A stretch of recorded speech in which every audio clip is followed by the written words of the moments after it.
Ciao, io mi chiamo Alfio e con questo video ti faccio un tutorial di come pitturare le ante di un armadio. Ecco, in questa camera da letto c'è un armadio nuovo, questo bianco, e questo armadio a 6 ante con due specchi in mezzo che ormai è datato e col tempo si è ingiallito, anch'esso era bianco, quindi il dilemma è o buttare l'armadio e comprare quello nuovo oppure almeno provare a pitturarlo. E oggi ti spiego come farlo professionalmente. Qui in dettaglio si vede bene la differenza di colori. Ripeto, questo era bianco e le cose laccate o resine comunque col tempo hanno un'ingiallitura e succederà anche a queste qui col tempo. Quindi pittureremo questo. Il mio primo consiglio è sicuramente di andare a prendere materiale professionale, quindi non andate in negozi brico, negozi comunque fai da te, ma andate in un colorificio professionale e comprate almeno le pitture professionali. Ora vi mostro cosa serve. Come base vi serve sicuramente una copertura per il pavimento e una scala per arrivare nella parte alta. Poi le pitture che servono sono due. Uno è un primer e uno è uno smalto, tutte e due all'acqua. Mi raccomando di usare primer professionale e smalto professionale.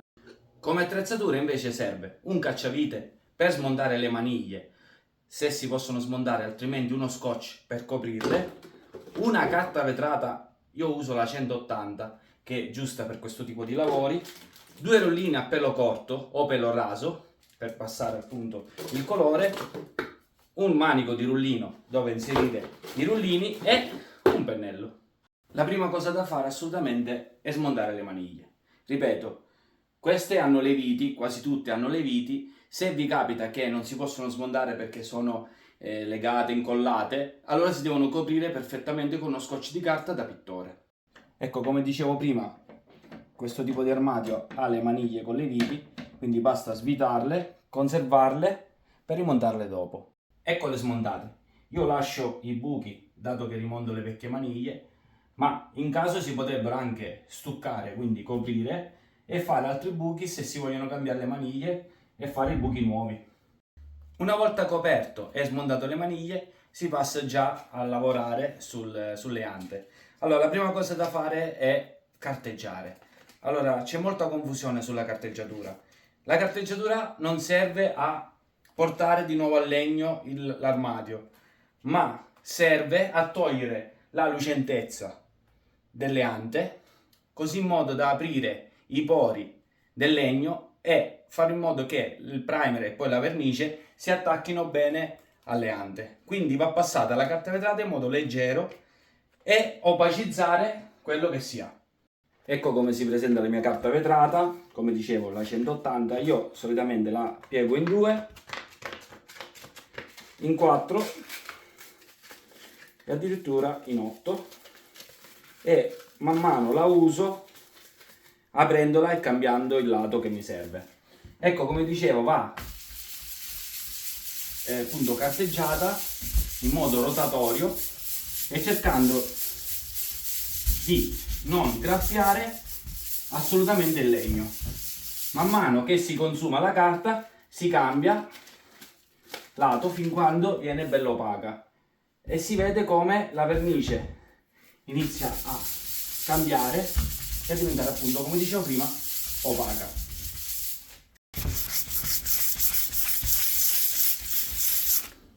Ho appena finito. Allora, carteggiare è la parte più noiosa, però va fatto assolutamente bene e soprattutto omogeneo perché il lucido non fa attaccare la pittura. Adesso invece, essendo opaca, i pori del legno sono aperti e ci aiuterà a far attaccare la nostra vernice successiva.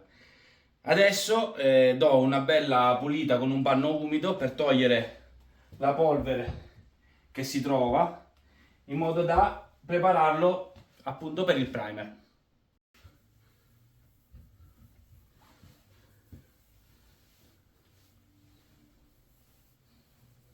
Adesso iniziamo col primer. Allora io uso prodotti Dold e per fare il primer a questo armadio userò l'acqua Universal Grund come primer. È un primer perfetto, un primer monocomponente e lo userò bianco proprio perché farò la pittura bianca. Si può anche colorare, far colorare dal colorificio e se devo fare ad esempio un verde o un blu, facevo già fare il primer, il colore uguale al colore finale, in modo da aiutarmi poi con le altre passate. Nulla toglie di usarlo anche bianco e lo smalto colorato. Eccolo qua, si presenta liquido al punto giusto. Io non lo diluisco, per me è già buono così. Lo inserisco poco a poco in un secchio e poi semplicemente con un rullino inizio a passarlo. Vi faccio vedere come. Eccolo qui, io uso il rullino, non uso la retina, molti usano la retina, io non l'ho mai usata e neanche questa volta la userò. Niente, basta girarlo, io ne ho messo veramente poco, al punto giusto che mi serve per girare il colore e passarlo poi nell'armadio. La cosa che mi raccomando è passare anta per anta, non iniziare a fare tutta la parte alta e poi la parte bassa, ma fare anta per anta, magari aprire l'altra anta, aiutarsi, e dove c'è magari il limite coprirlo con un po' di scotch. Ecco, l'importante è passare il rullino in modo omogeneo, stirando bene il colore, non lasciare parti non pitturate e appunto facendolo funzionare nel modo giusto. Come si presenta il primer è abbastanza opaco, a differenza di quello laccato. Adesso io l'ho passato veramente pulito, però si potrebbe, se ci sono grumoli o imperfezioni, carteggiare, e soprattutto se si vuole si può stuccare adesso i buchi e carteggiarli in modo che è tutto pronto per la pittura. Solitamente se si stucca, quindi si coprono questi buchi o se ci sono graffi o qualsiasi cosa, conviene carteggiare poi lo stucco e passare una mano di primer dove avviene lo stucco e farlo asciugare in modo omogeneo per poi essere tutto pronto per la pittura. Ecco, il primer è asciutto, è finito. La cosa importante da sapere è che il primer non è coprente, quello che copre poi è lo smalto. Quello che interessa del primer è che è passato omogeneo e che pretende prepara il supporto a quello che verrà dopo. Io in questo caso passerò appunto uno smalto all'acqua satinato al 40%, perché ho già le ante abbastanza lucide, dovrebbe avvicinarsi con la lucentezza. Solitamente uso uno smalto al 25% di lucentezza. Ecco, il primer ci può aiutare già così a passare non solo lo smalto, si potrebbe anche già addirittura disegnare con colori acrilici o qualsiasi altro tipo di colore. Vedete, prepara il supporto a quello che verrà dopo, con la differenza che passando uno smalto si può lasciare completo così, con invece le pitture acriliche o a olio o qualsiasi colore si passi, l'importante è poi proteggerlo, perché questo già diventa protettivo, gli altri colori no. Ecco, per usare questo, una cosa importante è non usare lo stesso rullino, lo stesso pennello e lo stesso secchiello, almeno o lavarli, o la miglior cosa è usarne nuovi, perché non vanno mischiati il colore col primer, anche essendo lo stesso colore. Come per il primer, lo smalto si presenta allo stesso modo. Anche qui io con un rullino nuovo lo preparo e si deve passare in modo omogeneo anta per anta, questa volta facendo attenzione alle giunte, dato che si parte dall'alto, si lascia la giunta e si continua senza farlo asciugare e dargli appunto delle rullate fini e perfette. Se si fa praticamente una rullata e si va via, si rischia che asciughi e poi in controluce si può vedere dato che è lucido.